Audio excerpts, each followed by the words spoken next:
हरिद्वार कनकल से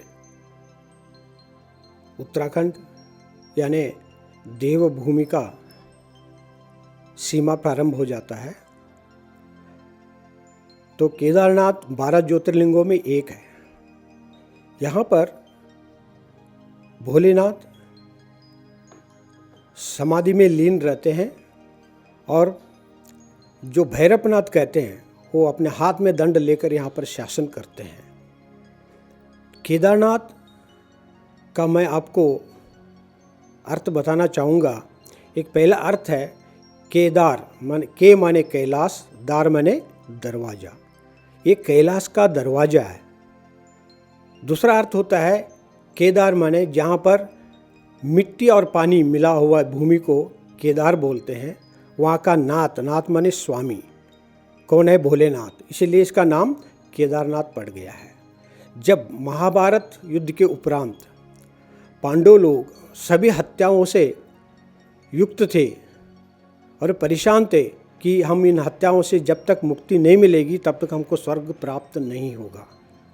इस कारण उन्होंने अपने वशिष्ठ गुरु जी से पूछा इसका उपाय क्या है।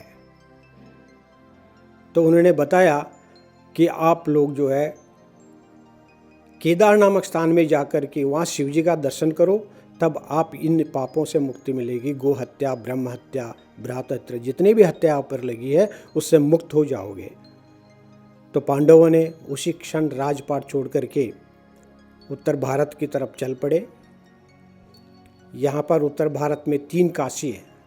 एक बनारस काशी, उत्तर काशी उत्तराखंड में, और गुप्त काशी। पांडवों ने शिव जी के दर्शन की लालसा से इधर आए, उत्तराखंड में प्रवेश हुआ। क्योंकि उनको बनारस काशी में दर्शन नहीं हो पाया, तब उन्होंने उत्तर काशी आए, वहाँ भी दर्शन नहीं हुआ। और उसके बाद उन्होंने गुप्त काशी आए, वहाँ पर उनके समझ में आ गया, वो समझ गए कि यहाँ पर शिव जी गुप्त हो गए हैं, तो उसका नाम गुप्त काशी पड़ा। वहाँ से आकाशवाणी हुई, यहाँ से आप दक्षिण दिशा में 5 कोस दूर मेरे स्थान पे आकर के दर्शन करो तो आपको वहाँ पर दर्शन दूंगा। जब ये लोग पांडव लोग वहाँ पहुँचे, वहाँ देखा न कोई जीव है, जंतु है, जानवर है, मनुष्य है, कोई भी नहीं है।